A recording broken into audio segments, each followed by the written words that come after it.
बाजार बोलता है। इसमें एफआईज डीआईज के डेटा से शुरुआत करते हैं। एफआईज का डेटा बहुत इंपॉर्टेंट होता है क्योंकि हमने देखा कि एफआईज के डेटा को इग्नोर करके मार्केट भी इग्नोरेंस मोड में चला गया, खासतौर से mid cap small cap.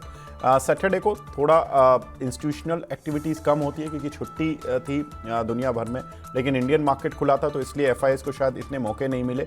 1327 crore की सेलिंग कर गए हैं, लेकिन डीआईज ने 825 करोड़ के करीब की बाइंग की है। तो नेट में एक सेलिंग ही देखने के लिए मिली है करीब 500 करोड़ रुपए की। एक बार देख लेते हैं ग्लोबल मार्केट, क्योंकि डोनाल्ड ट्रंप जितनी जो धमकियां दे रहे थे वो उन्होंने पूरी कर दी है। मैक्सिको, कनाडा और चीन तीनों पर टैरिफ लगा दिया। डाउ तो फ्राइडे को गिरा ही था, लेकिन शंघाई आज चूंकि बंद है तो यहाँ पर बात नहीं करेंगे। हैंसेंग में करीब 1% की गिरावट है। निकाई और कोस्पी यहाँ पर करीब 3% की गिरावट देखने के लिए मिल रही है।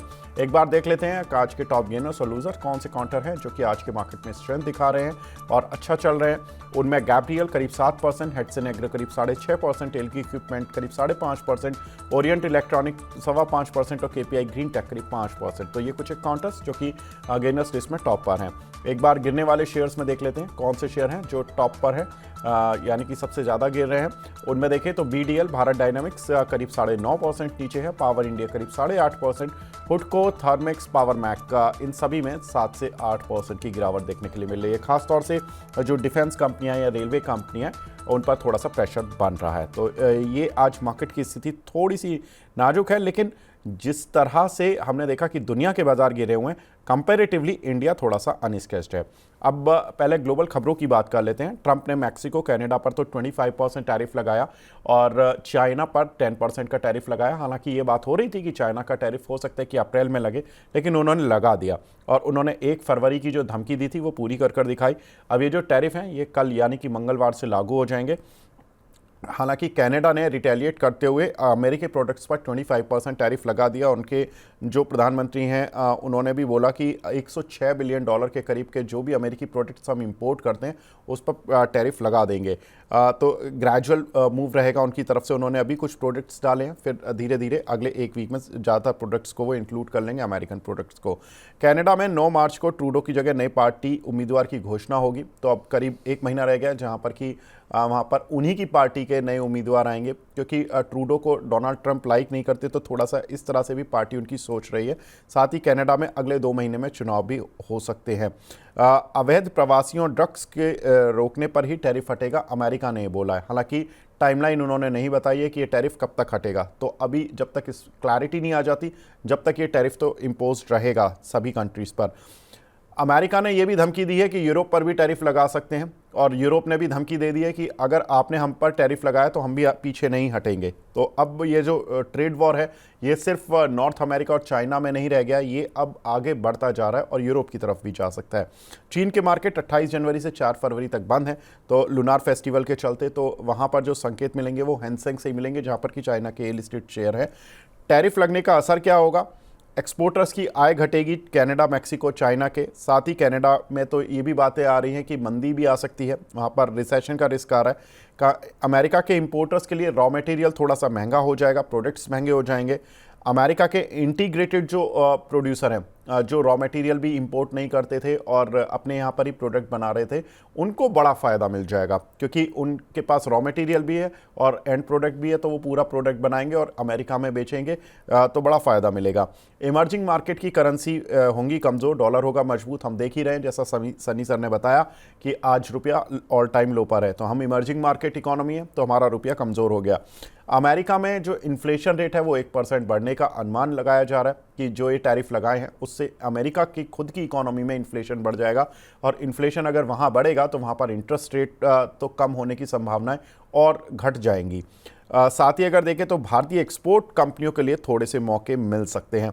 सनी सर, ये पूरा जो टैरिफ वाला मामला है इसमें कनाडा, मैक्सिको और चाइना ये तो डायरेक्टली हिट है, लेकिन चाइना के लिए एक रिलीफ ये भी है कि जितना बड़ा टैरिफ से शुरुआत की गई थी, जब डोनाल्ड ट्रंप ने कैंपेन शुरू की थी तब उन्होंने 60% बोला। जब वो राष्ट्रपति बने और जब तक उन्होंने शपथ नहीं ली थी, जब तक वो 25% की बात कर रहे थे चाइना पर।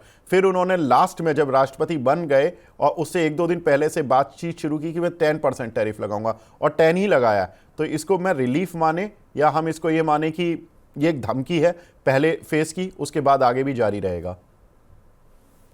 आई थिंक यस डेफिनेटली, कहीं ना कहीं जो रेटोरिक होता है, आप एक अपना स्टांस लेते हो और जब एक्चुअल जो स्टेप्स इंप्लीमेंट करते हो उसमें हमने देखा है कि बहुत डिफरेंस होता है। और मुझे लगता है कि 10% tariff is not a big deal for China, क्योंकि हर कंट्री अपने इकोनॉमी को सेफगार्ड करने के लिए, इसे ओवरकम करेगा, करने के लिए कुछ स्टेप्स लेगा।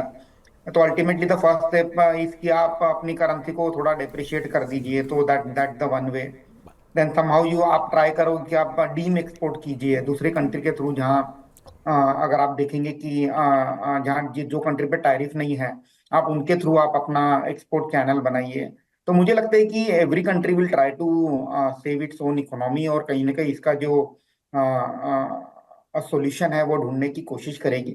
और इसी के चलते मुझे लगता है कि again the things are getting messier, let's see कि कैसे ये कहीं ना कहीं जाके मुझे लगता है कि ultimately after initial round of tariff and then उसकी रिएक्शन के बाद अगर फिर से टैरिफ लगेगा, तो अल्टीमेटली कहीं ना कहीं जाके रुकेगा ये, बट डेफिनेटली अनसर्टेनिटी तो बनी रहेगी। और ठीक। चाइना के केस में मुझे लगता है कि एक फियर मुझे ये लग रहा है कि because of this tariff from US, अगर उनका ड्यू टू सम रीजन ये मान लेते कि यूएस में एक्सपोर्ट कम हो जाता है, तो they will try to dump their surplus production in other economies. तो थोड़ा सा टू सम एक्सटेंट कुछ कंट्रीज के लिए ये थोड़ा सा इम्पैक्ट हो सकता है। अगेन काफी सारी अनसर्टेनिटीज है ये, काफी मतलब इतना आसान नहीं है जितना हम बोलते हैं। It will take some time. Actually इसका जो इम्पैक्ट है मुझे लगता है कि 2 से 3 महीने के बाद पता चलेगा कि क्या इम्पैक्ट है इकोनॉमी पर। बिल्कुल, इकोनॉमी पर इम्पैक्ट क्या है, लेकिन एक बार मैक्सिको और कनाडा के फाइनेंशियल्स देख लेते हैं किस तरह के यूएस के साथ हैं। तो यूएस का जो इंपोर्ट है मैक्सिको से वो करीब 480 बिलियन डॉलर का है, और उसमें जो मेजर पार्ट आते हैं वो ऑटो पार्ट्स और ऑटो की बिक्री करते हैं वो मैक्सिको वाले अमेरिका में 130 बिलियन डॉलर की। साथ ही अगर देखें तो इलेक्ट्रॉनिक कंपोनेंट करीब 86 बिलियन डॉलर के हैं। Machinery and boilers and nuclear products वो 81 बिलियन डॉलर के हैं। Minerals and oil 25 billion dollar का वो एक्सपोर्ट करते हैं या अमेरिका इंपोर्ट करता है मैक्सिको से। ऑप्टिकल फोटो प्रोडक्ट्स करीब 25 बिलियन डॉलर के हैं। अब प्रॉब्लम ये है कि इंडियन कंपनीज भी जो मैक्सिको में काम करती हैं उन पर क्या इम्पैक्ट पड़ सकता है, वो सनी सर से समझूंगा, लेकिन मैं वो कंपनियां बता देता हूं जो कि काम करती हैं। I would request my PCR team पहले मैक्सिको वाली प्लेट सिखा दें, फिर हम कनाडा पर चलेंगे। तो मैक्सिको वाले जो कंपनीज हैं उसमें आईटी कंपनीज अगर हम देखें तो आईटी कंपनीज में TCS, HCL, Infosys, Birlasoft, NIT, इन सभी का काम है मैक्सिको में। फार्मा में दवाइयाँ जो एक्सपोर्ट करती हैं ल्यूपिन, डॉक्टर रेड्डी, सन फार्मा, जाइडस। ऑटो में जेके टायर एक ऐसा शेयर जहां पर कि इनका जो एक पूरा बिजनेस ऑपरेशन है मैक्सिको में, और इनके करीब 13,000 करोड़ रुपए के रेवेन्यू में करीब 2600-2700 करोड़ रुपए का करीब 20% रेवेन्यू इनका मैक्सिको से आता है। और इंपॉर्टेंट चीज़ ये है कि मैक्सिको ऑटो और ऑटो पार्ट्स ही बेचता है सबसे ज़्यादा अमेरिका को। तो वहाँ पर अगर ऑटो इंडस्ट्री में थोड़ा सा प्रॉब्लम आएगा तो जेके टायर पर थोड़ी नज़र रखनी होगी। हीरो मोटोकॉर्प, मारुति मदरसन, मारुति की एक जो कार आई थी जिमनी, उसका बहुत एक्सपोर्ट होता है मैक्सिको में। हीरो मोटोकॉर्प का काफ़ी कुछ एक्सपोर्ट है। मदरसन की एक सब्सिडरी है जो कि मैक्सिको में वर्क करती है। दूसरी कंपनियों में यूपीएल और यूफ्लेक्स का भी काफ़ी कुछ काम है जो कि मैक्सिको से होता है। तो ये मैक्सिको की कहानी है। अंशुल जी, ये थोड़े शेयर्स के चार्ट देखना, खास तौर से सर जेके टायर, मारुति, मदरसन, क्योंकि इन कंपनीज का बिजनेस ऑपरेशन है। मैं आपके पास लौटूंगा, उससे पहले मैं सनी सर से पूछता हूं। सनी सर, ये जो सारी कंपनीज हमने बताई, अगर वहां पर मैक्सिको में थोड़ा मंदी आती है, खासतौर से जहां पर जो सबसे बड़ा बिजनेस सेगमेंट है उनका ऑटो, इलेक्ट्रॉनिक कंपोनेंट, ये जो एक्सपोर्ट करते थे वहां पर तो सीधा हिट है। 25% टैरिफ लगने से कॉम्पिटिटिवनेस तो काफ़ी कम हो जाती है उनकी। क्या लगता है सर, जो इंडियन कंपनीज है उन पर हिट लगेगा? Again company to company vary करेगा। मुझे लगता है कि प्रीडोमिनेंटली जो इंडियन कंपनीज मैक्सिको में एक्सपोर्ट कर रही है, that is for local consumption in Mexico. तो टू मुझे नहीं लगता है कि कोई बहुत ज्यादा इम्पैक्ट डोमेस्टिक कंपनीज पर, इंडियन कंपनीज पर होना चाहिए जो प्रीडोमिनेंटली प्रोडक्ट मैक्सिको और नियर बाय एरिया में कंज्यूम हो रही है। तो again the impact should be very minuscule in short to medium term. But let's see, I think again ये जो पूरा ट्रेड वॉर का जो सिनारियो है, ये मतलब मुझे लगता है कि इंडस्ट्री के सभी दिग्गजों के लिए something this is something new. मुझे लगता है कि लास्ट ऐसा क्राइसिस जो हम कहते हैं कि एशियन करेंसी क्राइसिस हुआ था मे बी 1996 में, उसके बाद most of the trend were towards globalisation, और अब हम डी ग्लोबलाइजेशन के और बढ़ रहे हैं। तो अगेन इंडस्ट्री में जो पिछले 20 साल से काम कर रहे हैं उनके लिए भी ये पूरा ट्रेंड नया है। लेट्स सी क्या इम्पैक्ट आएगा, but again overall as a percentage of मैं सेल्स देखूं या मारुति या हीरो के लिए तो कोई बहुत बड़ा कंट्रीब्यूशन नहीं है ये पर्टिकुलर टेरिटरी का। तो कोई बहुत ज्यादा इम्पैक्ट नहीं होना चाहिए अगर मैं प्रॉफिट के परस्पेक्टिव से बात करूं। ठीक है, प्रॉफिट के पर्सपेक्टिव से ठीक है, लेकिन एक जो डेटा हैं ये बन रहे हैं अंशुल जी, इनमें कोई शेयर देखा आपने जो कि थोड़ा सपोर्ट के पास है, या आपको लगता है कि खराब हो गया है चार्ट पर? एटलीस्ट ठीक है, जब तक क्लैरिटी नहीं आती जब तक दूर रहें। देखिए, तीन नाम आपने लिए थे, मदरसन, जेके टायर और मारुति। जेके टायर में ऑलरेडी ब्रेकडाउन है 328 के नीचे, तो 275 तक जा रहा है। मदरसन में ब्रेकडाउन आज के दिन बन रहा है 134 रुपए के नीचे। टारगेट 122 मिनिमम बनता है, बट ओवरऑल ये 109 रुपए दिख रहा है। बट इकलौता स्टॉक जो बहुत बेहतरीन लग रहा है वो है मारुति। मारुति में फ्लैग पैटर्न का ब्रेकआउट आया था 12,200 पे, और उसका टारगेट ऑल टाइम हाई था जो ऑलमोस्ट आज के सेशन में कर लिया था। पिछला ऑल टाइम हाई 13,541 है, आज का हाई 13,460 है। तो मारुति ठीक लग रहा है यहाँ पे, 2-4 दिन 5 दिन अगर इस साइडवेज कंसोलिडेट करता है तो नेक्स्ट ट्रैक में 14,000 निकालना इसके लिए बहुत आसान हो जाएगा। तो out of the three Maruti का चार्ट बेस्ट लग रहा है। ठीक है, तो मारुति मदरसन में 7.5% की गिरावट है। सनी सर, ये मुझे लग रहा है कि लोगों ने पढ़ लिया कि मैक्सिको में इनकी सब्सिडरी है, और इनका जो दूसरा जो मेजर मार्केट है वो है यूरोप, और यूरोप वालों को भी धमकियां मिल रही हैं। तो मुझे लग रहा है जिनका ग्लोबल एक्सपोजर है कंपनीज का, उन पर थोड़ा सा इम्पैक्ट ज़्यादा है। मारुति की सेल में मेजर पार्ट तो इंडिया का ही रहता है, तो इसलिए उतना ज़्यादा उनको शायद हिट नहीं लग रहा है। एक्सपोर्ट मार्केट ऑफकोर्स थोड़ा हिट होगा, लेकिन उतना शायद मारुति कवर कर सकती है, लेकिन बाकी कंपनियां आसानी से नहीं कर पाएंगी। सर, मैं दूसरी स्लाइड पर आता हूं जहां पर कि कनाडा वाला डेटा और देख लेते हैं तो और थोड़ा क्लियर होगा। यूएस का इंपोर्ट कनाडा से करीब 430 बिलियन डॉलर का है, जिसमें कि ऑयल बहुत ज़्यादा वो इंपोर्ट करते हैं, 132 बिलियन डॉलर का ऑयल इंपोर्ट करते हैं। ऑटो और ऑटो प्रोडक्ट्स यहाँ से भी ये इंपोर्ट करते हैं, करीब 56 बिलियन डॉलर के। न्यूक्लियर रिएक्टर्स 32 बिलियन डॉलर के। मेटल में एल्यूमिनियम प्लस स्टील मिलाकर करीब 20 बिलियन डॉलर का आता है, और प्लास्टिक करीब 14 बिलियन डॉलर की आती है। तो ये कनाडा से भी अच्छा खासा व्यापार है। ये कुछ एक सेक्टर्स हैं जहां पर कि कनाडा की इकोनॉमी में सबसे पहले हिट लगने वाला है।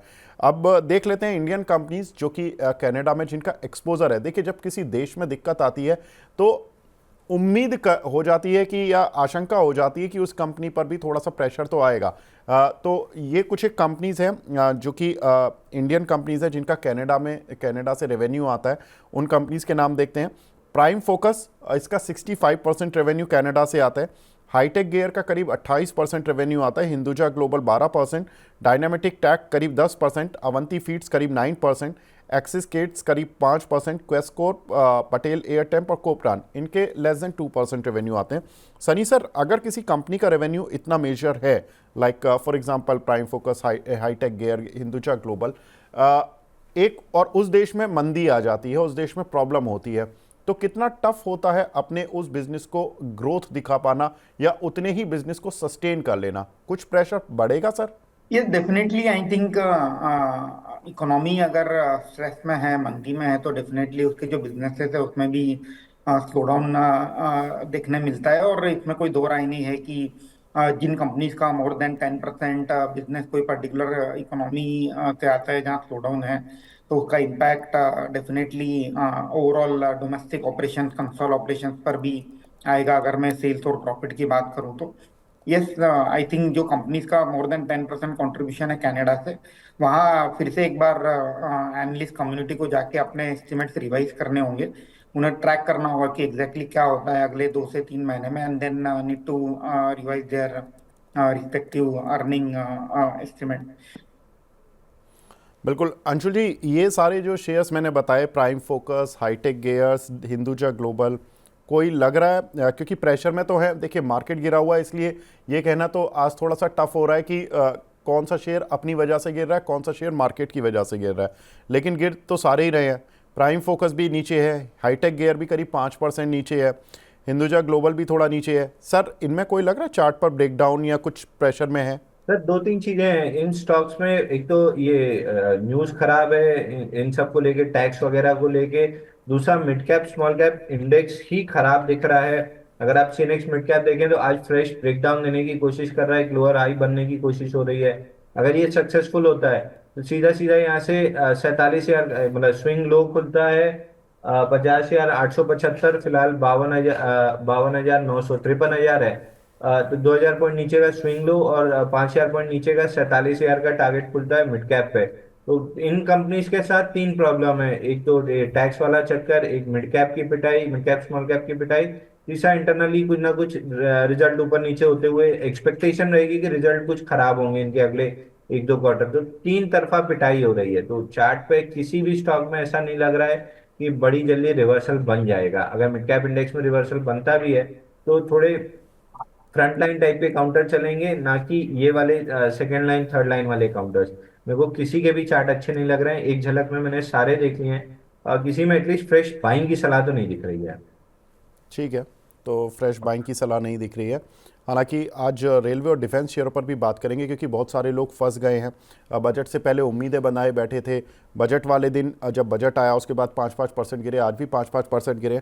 काफ़ी क्वेश्चंस भी आने। आई वुड रिक्वेस्ट जो भी दर्शक हैं जल्दी से अपने सवाल भेज दें, फिर हम 11 बजे से सवाल लेना शुरू कर देंगे, बस 3-4-5 मिनट बाद ही।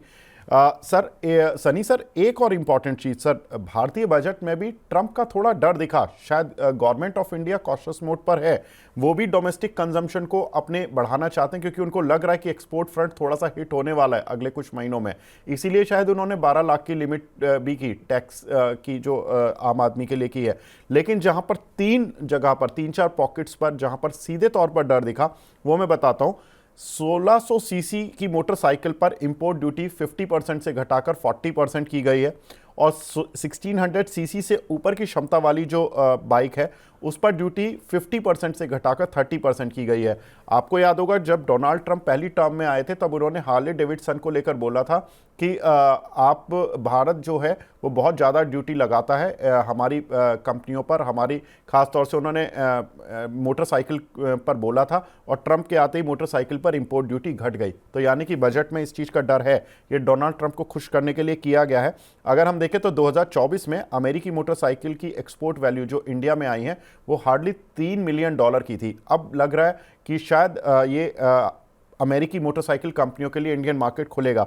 सर इंडियन मार्केट अगर खुलेगा सनी सर, तो ये हीरो मोटोकॉर्प, टीवीएस, आयशर मोटर, इन जैसी कंपनीज को हिट करेगा या ये अपना एक नया मार्केट बना लेगा?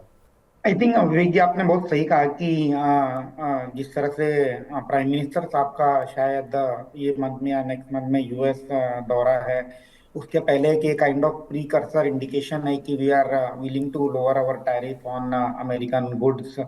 और उसी के चलते बेसिकली ऑटो सेक्टर में हमने देखा है कि टैरिफ में कटौती आते देखी है। डेफिनेटली आई थिंक इसका मुझे नहीं लगता है कि कोई बहुत बड़ा इम्पैक्ट है, क्योंकि काइंड ऑफ जो प्राइस रेंज में बेसिकली अमेरिकन प्लेयर ऑपरेट करते हैं वो प्राइस रेंज कोई बहुत लो वॉल्यूम बिजनेस है। और एट द सेम टाइम अगर आप देखेंगे हार्ली डेविडसन, उनका ऑलरेडी जेवी हो चुका है यहाँ हीरो के साथ, तो that company is already in the market. Bajaj is also already having an tie up. तो मुझे लगता है कि ऑलरेडी जो बड़े प्लेयर्स हैं जिनको इंडिया में अपनी जगह बनानी थी, उन्होंने अपना ऑलरेडी कहीं ना कहीं जेवी के थ्रू अपना बिजनेस ऑलरेडी चला रहे हैं। I think this business is a very small in terms of volume as well as value. It's a very high-end premium segment जहाँ जिसको ये हल्का सा बेनिफिट होते नजर आएगा। I think it's a more of a token measure कि before going to a US, ये काइंड ऑफ प्रिपेरेटरी मेजर है कि हमने ऑलरेडी हमारे ओर से टैरिफ घटा दिए। Now let us spare from your tariff bonanza so that our business is as usual going forward. ठीक है। सर एक और चीज़ जहाँ पर कि कुछ पहले मैं अंशुल जी, मैं आपसे इनके चार्ट समझ लेता हूँ सर। हीरो, टीवीएस, आयशर, इन तीनों में कोई लग रहा है कि प्रेशर में आ सकता है? अभी ठीक है, प्रेशर तो ऑलरेडी काफ़ी कंपनियां झेल कर चुकी हैं, लेकिन कोई फ्रेश राउंड ऑफ प्रेशर जो कि इस वजह से आ रहा हो कि बजट में डर लगा था इंडियन गवर्नमेंट को? देखिए सर, तीन नाम आपने लिए, तीनों में आइशर मोटर्स में तो आज ओपन हाई है। अगर ये ओके। ना होता तो ये बहुत परफेक्ट पैटर्न है ऊपर चलने के लिए। समवेयर अराउंड 6000 6100 तक के टारगेट इसमें ओपन अप होते हुए दिख रहे हैं। बस प्रॉब्लम ये है कि आज ओपन हाई के साथ खुला है। जैसे ही आज का डे हाई क्रॉस होगा, ये क्लैरिटी आ जाएगी कि स्टॉक ऊपर जाना चाह रहा है। तो डे हाई क्रॉस होने के बाद किसी को फ्रेश बाई करना है तो 100 150 रुपए की रिस्क से बाई कर ले, 6000 6100 तक आ सकता है। दूसरा, टीवीएस मोटर, ऑलरेडी मैं बार बार बोल रहा हूँ कि ये सबसे ज्यादा फायदेमंद रहेगा। आई क्यूब जिस हिसाब से इनकी चल रही है, अगला जुपिटर इनके लिए आई क्यूब है ईवी में। अ, अभी बजाज का और हीरो का या होंडा का किसी का भी इतना अच्छा प्रोडक्ट नहीं है जो इसके मुकाबले इसको compete भी कर पाए। मतलब टक्कर देना तो छोड़ दीजिए, सामने बाजू में खड़ा करने भी कोई प्रोडक्ट नहीं है। और ओला के हाल आपको पता ही है। तो ये मार्केट लीडर बनता जा रहा है और सबसे कम गिरावट इसी में आई थी compare to all auto stocks, two wheeler stocks. तो ये तो वैसे भी मेरे को अच्छा लग रहा है। बस टिकने की जरूरत है, 2630 2650 के ऊपर टिके टीवीएस मोटर, तो इसमें भी प्रोबेबली ऑल टाइम हाई लगने की चांसेस रहेंगे। हीरो मोटो को अब सबसे ज्यादा खराब लग रहा है, हाई से ऑलरेडी 20-30% करेक्ट हो चुका है और अभी किसी तरह की कोई भी रिवर्सल के सिग्नेचर्स इसमें नहीं दिख रहे हैं। 36% डाउन है, 5% की रिकवरी है। मोस्ट लाइकली 4500 रुपये पार करना इसके लिए बहुत मुश्किल होगा। वहां से फिसलेगा तो 3577 पहले आते हुए दिख रहा है। तो तीनों में सबसे खराब हीरो मोटोकॉर्प है, सबसे अच्छा इमीडिएट एक हफ्ता 10 दिन की ट्रेडिंग के लिए आइशर मोटर है, और 4 से 6 महीने के लिए हाथ से टीवीएस मोटर है। तो शायद ड्यूटी कम लगी है, लेकिन सनी सर, एक कंपनी है मिंडा कॉर्प, जो हार्ले डेविडसन को ही पार्ट सप्लाई करती है। अगर हार्ले डेविडसन इंडिया आएगी तो उसको एक ऑलरेडी उनका तो वेंडर है जो कि इंडिया में मौजूद है। सर कैसे देख रहे हैं मिंडा कॉर्प को? थिंक इट्स ये जो इवेंट है लंबा इवेंट है, ऐसा नहीं होगा कि तुरंत आपका सप्लाई बढ़ जाएगा इंडिया में, so on and so fourth. ये इवेंट को अगर मैं साइड में रखता हूँ, उसके अलावा भी हमें लगता है कि मिंडा कॉर्प काफी एक well establish auto ancillary company है और is likely to do well, क्योंकि अगर आप देखेंगे टू व्हीलर में काफी यूनिक प्रोडक्ट, जैसे जो फोर व्हीलर की होती है, वैसे ऑटोमेटिक की बनाना, ये वो काफी यूनिक प्रोडक्ट पोर्टफोलियो है मिंडा कॉर्प का। तो apart from this Harley Davidson event, मुझे लगता है कि ऐसे भी street is very bullish on Minda corp and on every dip can be added in a long term portfolio. ठीक है। भारतीय बजट में डोनाल्ड ट्रंप का और कहां कहां डर दिखा वो भी बताते हैं। फिश हाइड्रोलिसेट पर इंपोर्ट ड्यूटी 15% से घटाकर 5% की गई, और अमेरिकी फिश हाइड्रोस्लेट एक्सपोर्ट जो इंडिया में रहा है वो करीब $35 मिलियन का रहा है लास्ट ईयर। इथरनेट स्विचेस पर इंपोर्ट ड्यूटी 20% से घटाकर 10% की गई है। साथ ही 37 दवाओं को ड्यूटी फ्री इंपोर्ट कैटेगरी में डाला गया है, यानी कि विदेशी कंपनियों को इंडिया में 37 जो मेडिसिन हैं उनको ड्यूटी फ्री इंपोर्ट एक्सपोर्ट करने की मंजूरी मिल गई है एक तरह से, क्योंकि ड्यूटी फ्री इंपोर्ट कर दिया गया है। इथरनेट स्विचेस पर भी अमेरिका का एक बड़ा एक्सपोजर है इंडिया में। साथ ही अमेरिकी फिश हाइड्रोस्लेट एक्सपोर्ट भी इनका काफ़ी ज़्यादा है। हालांकि इससे इंडियन कंपनीज को भी ये फ़ायदा होगा कि जो फिशिंग से जुड़ी कंपनी है उनके लिए रॉ मटेरियल सस्ता हो जाएगा, like Avanti feed, water base जैसी कंपनीज। सनी सर कैसे देख रहे हैं, क्योंकि हमने देखा कि बजट डे पर इन कंपनीज में, अवंती फीड्स में खास तौर से इसमें अच्छी बाइंग देखने के लिए मिली थी। साथ ही मैं उन फार्मा कंपनीज पर भी बात करूंगा जो कि 37 दवाएं जो कि ड्यूटी फ्री इंपोर्ट पर बात हुई है। कुछ American companies like Pfizer, GSK, कुछ इनको किसी को फ़ायदा मिलेगा क्या? या देखिए, आई थिंक अल्टीमेटली अगर हम फिशिंग सेक्टर की बात करें तो डेफिनेटली मुझे लगता है कि पॉजिटिव होगा सभी कंपनीज के लिए, अगर हम अवंती फीड्स और इनकी बात करते हैं तो। बट अगेन हमें एक चीज ध्यान रखना होगा कि इसका जो बेनिफिट है over the period of time company में अक्रू होगा। ऐसा नहीं होता है कि डे वन से ही आपको बेनिफिट स्टार्ट हो गया और आपने अगले आने वाले तिमाही में ही बहुत significant jump देखा प्रॉफिट में because of this single event. Ultimately this are all long term event, ultimately street will forget this in a span of 1 or 2 days। और रही फार्मा की बात, तो मुझे लगता है कि जो बेनिफिशियरी है इसमें सबसे बड़ा जो बेनिफिशियरी ऑब्वियसली ह्यूमैनिटी है, क्योंकि जो कि ड्रग जो है कैंसर ट्रीटमेंट के लिए, उसके अगर दाम कम होते हैं तो डेफिनेटली पेशेंट्स और उनके फैमिली पर बर्डन कम होते नजर आएगा। और रहा इम्पैक्ट, अगर मैं स्टॉक मार्केट के पर्सपेक्टिव से बात करूं, तो मुझे लगता है कि जो इम्पैक्ट है वो तुरंत अभी इसके ऊपर कॉल लेना टफ होगा कि किस तरह से इम्पैक्ट आएगा। क्योंकि आप जब इंपोर्ट चीप कर देते हो या ड्यूटीज कम कर देते हो तो ऑब्वियसली कॉम्पिटिटर भी उसे कहीं ना कहीं उसे रिएक्ट करने की कोशिश करेगा and will try to lower its prices to stay in the market. ठीक है सनी सर, बस आपके जाने से पहले सर कोई कॉल जो कि आपने निकाली हो इस अनसर्टेन मार्केट में जो कि अच्छा प्रदर्शन कर सके सर? अगेन विवेक जी, लॉन्ग टर्म की कॉल देना चाहूंगा। आईटीसी और Indian hotel again a consumption driven sector. ITC को चूज करने का कारण ये है कि कहीं ना कहीं एक्सपेक्टेड था कि सिगरेट और जो टोबैको प्रोडक्ट्स हैं उस पर थोड़ी सी टैक्सेस में बढ़ोतरी आती दिखेगी, बट वैसा कुछ हुआ नहीं। और जिस तरह से पोस्ट होटल के डीमर्जर के बाद मुझे लगता है कि काफी रिजनेबल वैल्यूएशन पर कंपनी मिल रही है। तो रिस्क रिवॉर्ड स्लाइटली फेवरेबल है अगर हम आईटीसी लिमिटेड की बात करें।